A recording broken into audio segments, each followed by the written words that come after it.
Good morning, good afternoon, good evening. This is the Doyénne, and welcome to the Tea Shop. This is the first time doing this, and I've had this idea for a while where I just talk and, enjoy my own company. I'm actually home alone today. I am sitting at the kitchen table, which is quite comfortable for me, not because I'm a fat bitch, but because I am used to DIY and recording in the moment. So we're going to test this out. I, for one, not doing great. The reality is that one of the reasons why I'm doing this is because I've been very listless lately. Anyone who knows me knows that I've been dealing with depression, anxiety, basically mental health issues. And I left my full-time job in December of 2023 right now. It is July of 2025, and I'm still not working full-time. I was working part-time for a little bit.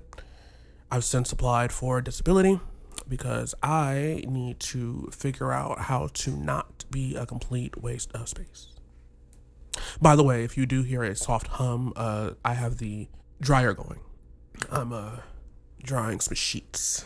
But I wanted this to be cozy. I want this to be very cozy. I want to be very comfortable. And I want to be able to just say everything I want to say in the time that I'm allotting myself. So get comfortable. Get your tea. I'm drinking a diet, well, it's not really diet Dr. Pepper. It's a 0 sugar Dr. Pepper. It wasn't my first choice, but I wanted something refreshing. And I'm not really in a sugar mood, Like, I don't really want sugar. I want to expand first on the first thing I brought up, which was my mental health, because I feel like if you're going to become a patron of the tea shop, you should know more about its owner, me. My complete diagnosis is dysthymic, and I know I'm saying it wrong, dysthymic disorder, or as it was formerly called, persistent depression disorder. And that comes coupled with the bonus track of post-traumatic stress disorder and generalized anxiety. I take a lot of medication to manage it. And for the most part, I feel okay when it comes to that. I'm appreciative of the fact that I have access to the means to take care of myself. That's really important. I am in therapy as well, dissecting what the PTSD actually is. I feel that it's important to understand where that comes from. What was the stress, what was the trauma, and a lot of it is family based. Throughout our journey together, as you come to visit me here in the shop, I think that, I'll tell you a little here and there, but the gist of it is that I am the product of a Southern Baptist family, and I am, if you couldn't tell, quite homosexual. And so that translates to not fitting what your family expects of you. Now, couple that with the fact that within my generation, I am, the first generation after my mother and her brothers. I was the only boy. So a lot of, when you're dealing with Black culture and Black families, it's something about the boys. It's something about the continuing of that lineage, Yeah, I ain't continuing no lineages. I can't do this, baby. As the grandson of a deacon and a deaconess within the church, I've always had femme habits. I've always, had a little bit of a lisp, had a switch, had a thing. And even if I didn't have a word for it when I was 5, 6, 7 years old, I was always different. That was not something that came out of nowhere. So to be surrounded by adults who are disappointed in you for simply being yourself, yeah, it led to a lot of issues. I'm to go back to the PTSD, that doesn't come from getting whoopings, It doesn't come from being punished or whatever. That comes from things like, for example, your grandmother telling you that you're responsible for your sister's head injury, which changed her behavior dramatically when she was 2 years old at a family reunion. You were running away and you were scared of something and you made your cousin drop your sister. I was on the other side of the room. My mother confirmed that. So, but that carries with you. A lot of that carries with you. My mother divorced my biological father, I believe when I was 4. She raised me by herself. She had my sister when I was 6, my first sister.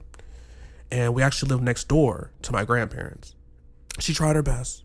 I will never, ever, ever, over the course of our conversations here in the shop, ever pretend or try to diminish what my mother has done.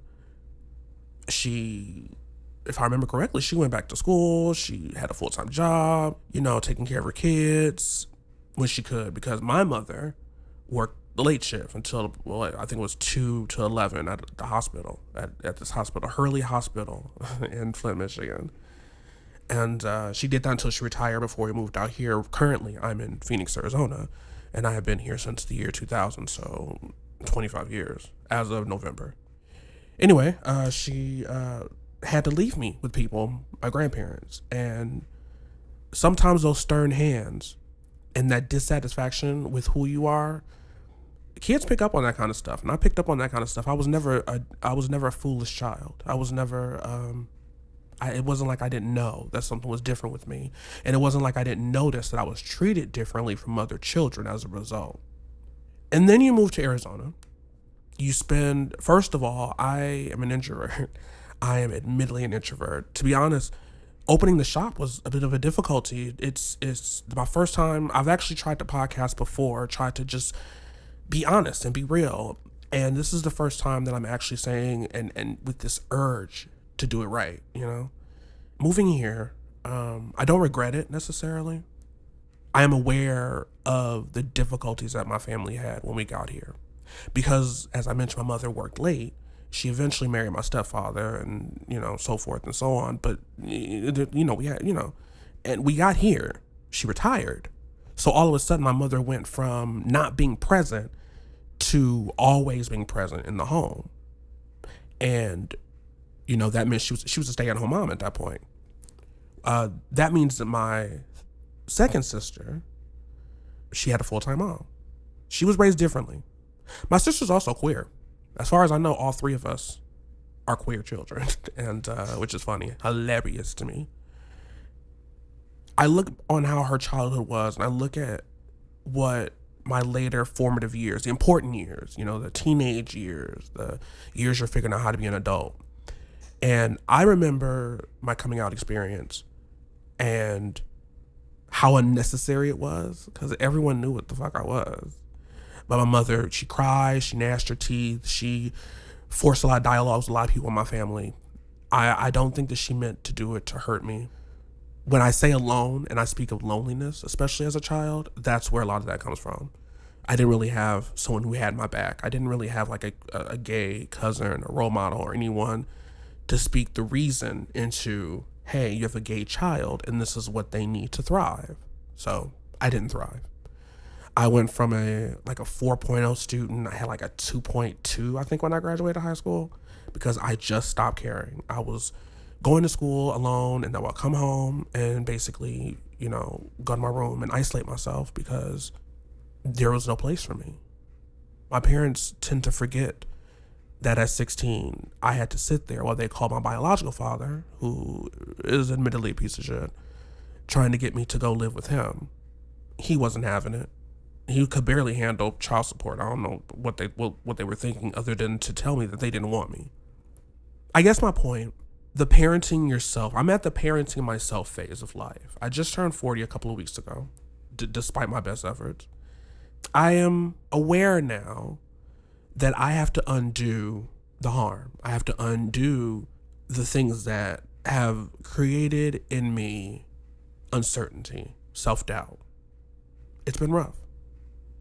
Because I'm at a point now where I'm starting to deal and starting to recognize the anger. See, I spiral. I don't know if anyone else out there does this, but if I get onto a certain thought, I spiral, darling. I spiral. I go down hard. I start with one thought and it multiplies and it consumes.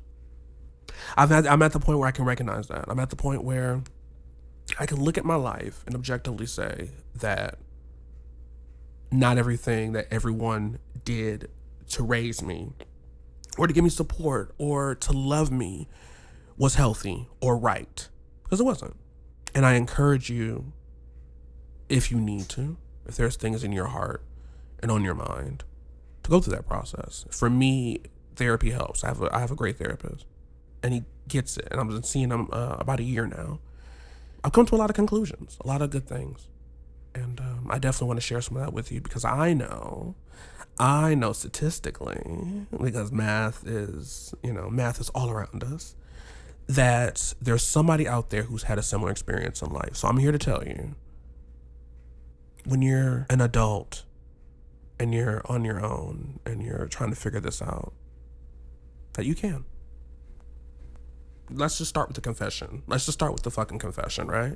I have not been in a committed relationship since I was about 23 or 24. I'm 40 now, so it's been about 15, 16 years. And it's, when you're dealing with yourself and trying to thrive and trying to figure that out, it's fine. But I'm beginning to see things from a different perspective. Now, anyone who lives in the United States there's no way you couldn't know how bad things are. We're living in a state where, Donald Trump's second term, Project 2025 and, Epstein files, and every week it's something unprecedented. It's something. But I've realized that a lot of that goes back to race. I don't think everything is about race, but a lot of things you can track back to racism, right? And the gay community, as far as meeting men and as far as interacting and as far as finding your place, there's a lot of racial tension, right? Like, I've never been called a monkey or a nigga by anyone outside of the community, really. Like, my most aggressive confrontations, race-based, have been with white men, white gay men. Why is that? There's a word that many of us, and I say, us as far as like people who think about this sort of thing, objectification. Throughout history, black bodies have been commodified. It's just the truth. It's just what it is. We've been commodified. We've been quantified. We've been forced into boxes. We've been forced into, right? We're forced into ideas. And one of the ideas, when you are a black gay male in a city that is diverse, but definitely not predominantly black, which is the opposite of where I grew up, Flint, Michigan, shout out, which is predominantly black. Well, now I'm in Phoenix and everyone's either like Latino or white, right? You start to realize that people don't see you as a person. They see you as a thing, an object, something to possess, something to control, something to have, and not necessarily be with. Sex is fine. It's fine. It's whatever. But I can feel it at 40. Like, you get this sixth sense about it when people are looking at you and they're not looking at you. They're looking at who they want you to be. And a lot of people think, which is absurd to me, that I am a top. Well, sweetie, no. No. I have not had a sexual penetrative experience. I'm going to be very candid. It's been like 10 years. I think I was in college. I had gone back to college. I was in my little apartment. I bottomed. I did. And that was it. And that was the last time. The reason why I don't seek it is because I think that people, let me give you an example. Let me give you some tea. We're at the shop. Why not? I once hooked up with this guy. He was a white guy. I think he was a little older than me at the time. I believe I was in my early 30s. And I went over, and the idea was that, he's gonna fuck me, right? How scandalous, how reckless. This man I just met, he was going to be inside of me. So anyway, I went over. Who doesn't? Well, he couldn't get hard, which is whatever. That's nothing new. But he immediately flipped it to, well, I guess you could fuck me. That has happened to me so many fucking times, okay? Like, there's this notion that I'm here to satisfy the needs of someone else, that I'm here as a device for someone else's sexuality. And I've seen it. Part of, and this also, funnily enough, loops back around on my PTSD. Because some people know this story. But I definitely want to make sure that I say this because I want to be understood. I was sexually assaulted when I was in my early 20s. I was out there being fast and reckless in the streets and met a man who demanded that I top him because he paid for a hotel room and he was going to get his money's worth. Oh yeah. I was bound there for like 2 hours just humping, and I hated it and I hated it and I hated it. But I was young and didn't know how to get away, and it was creepy and it was uncomfortable and it didn't feel safe. And that's what I mean when I say objectification, the lack of safety. I've gone through life not feeling safe. I've definitely been safe. I feel safe now. For anyone who doesn't know, I live with a friend of mine who's out of town right now. And it's hard to talk about sometimes with that incident. I know a lot of people probably are like, well, you were a top. It wasn't that serious. It's not like he raped you. No, I want you guys to understand something. When you're forced into sex, whether it's coercion, whether it's persuasion, that is rape. If someone makes you or puts you in a situation where you don't want to do it and you end up doing it, like, it's rape. And it wasn't the first time. Men have been at me, especially white men, since I was at least, 12, 13 years old. My little fast ass was getting on that phone, on that chat room, baby. I had these men calling the house. Oh, yes, honey. I was fast and loose. But I was a child. It's the key point. And these men were the age I am now. A lot of them were 40, 39 and shit, married with kids and looking out for the little black boy who they can manipulate. That feeling has carried with me. It's been with me for a long time. That feeling of discomfort and not being safe. When I tell you that I'm speaking from experience, I really am. That leads me to my most recent shenanigans. So I'm just going to tell all the team. I'm just going to tell everybody being this night. It's about 11:17 at night. I'm going to just say what the fuck I feel. So I've been going to a local bar, our only leather bar that we have in town, right? I'm not a leather person. I am not Levi. I'm not anything of the sort. But I go. And I go because on the patio, they can get away with doing pretty much anything. So I go there and I get my little drinks and stir them around and I watch.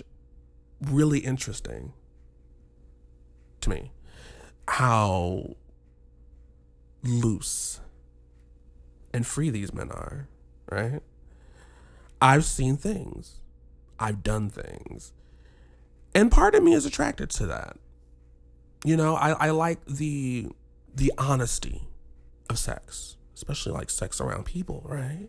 Like, it's so provocative, it's so exhibitionism. It's so provocative, I guess is the word I want to use, right? That's what makes me think about the subject of objectification, because I've had so many men, typically white men, approach me with the intent that they want me to dominate them. For those of you who do not know, I am 5'3". I'm 5'4". And these are like tall men. This is the part that I've always like been fucked up about. These are tall ass men. These are 6 feet tall men, and they want the heels up. They want the heels up. I said, I'm not into that. I found out outside of the top bottom rhetoric that you can be a mysterious third thing, aside. And I realized I think that's more my speed. Aside, for those of you who don't know, is someone who is not interested in penetration. I don't want a top. I don't want a bottom. I'm into body contact. I'm into being held. I'm into kissing. I'm into holding hands, because I didn't get to do that. I was in a relationship for 6 years and we never held hands in public. It was, we were only together behind closed doors. I have learned a lot in a really short period of time about how white men perceive me, especially. I want to say that out loud because I'm not the only one. There's no way I'm the only one. I don't think we should have to compromise who we are. I had to do it for my entire childhood. I had to do it for most of my adulthood. I'm no longer in a position. I'm wore out. My body and my mind have reached a point where I can no longer play the part of what people want me to be. I am who I am. And if you've reached that point in your life where you know who you are, because a lot of people I think know exactly who they are, but they don't live that truth, I encourage you to live that truth.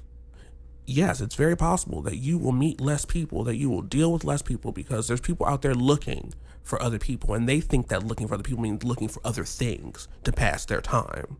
And I'm not saying that's a specifically white thing. It's not. Hell, I've experienced internal hatred from black men. I just want to make it clear, and if I can give you any message, it's just not to apologize. There is no sense in compromise when it comes to yourself. There is no sense of getting half when you can be whole. Lauryn Hill, for all her bullshit, she says something very significant in her Unplugged album. If you haven't heard it, you probably should, but her voice is trash through half of it. So anyway, she says, how are you going to want 2/3 of me and then the other third is supposed to stay outside? And I connect with that because most people want the sassy. They want cunt. They want that girl. But they don't want the pain, and they don't want the depth, and they don't want the honesty. Because if there's one thing that I want in my life more than anything else, is honesty. Keep it fucking real. Just keep it real. And tell me who you like. I don't want to guess at who anyone is, right? Maybe that's just me.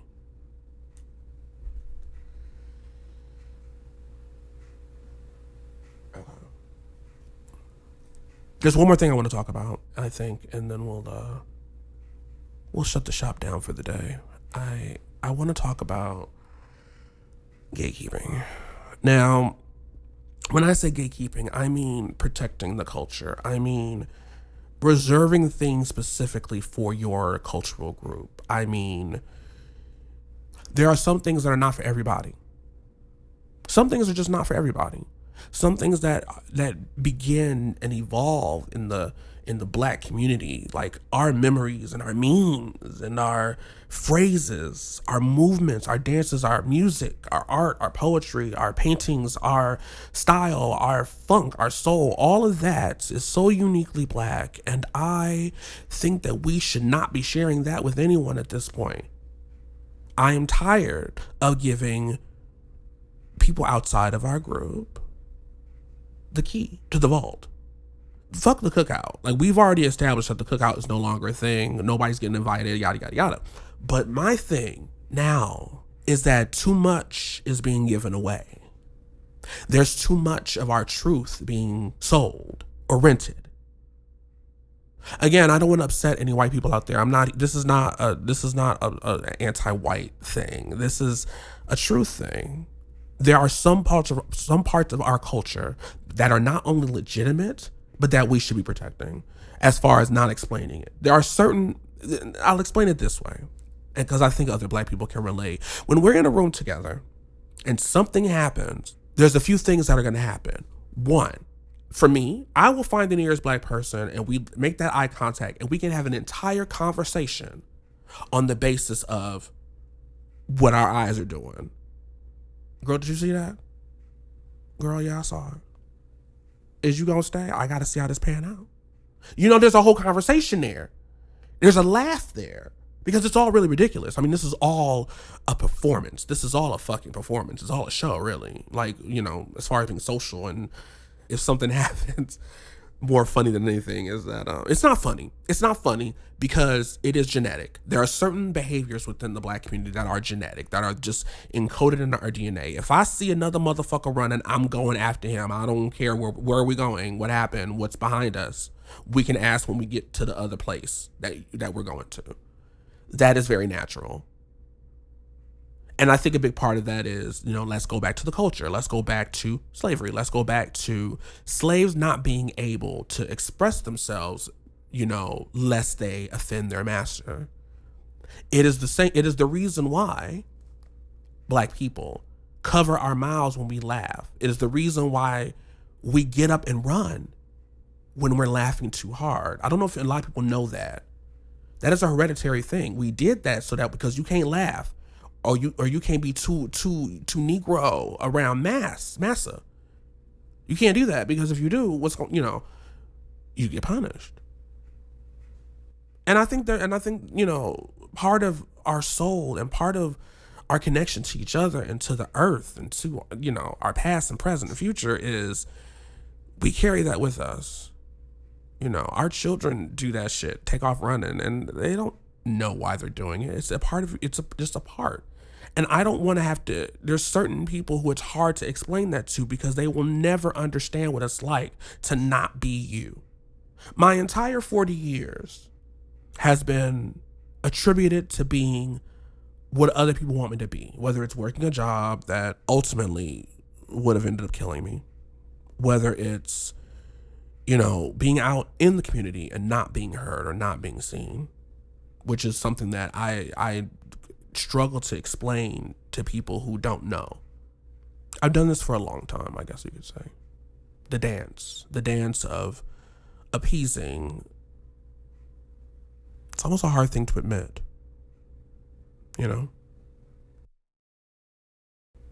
Well, given those thoughts, I think we can close the shop for today.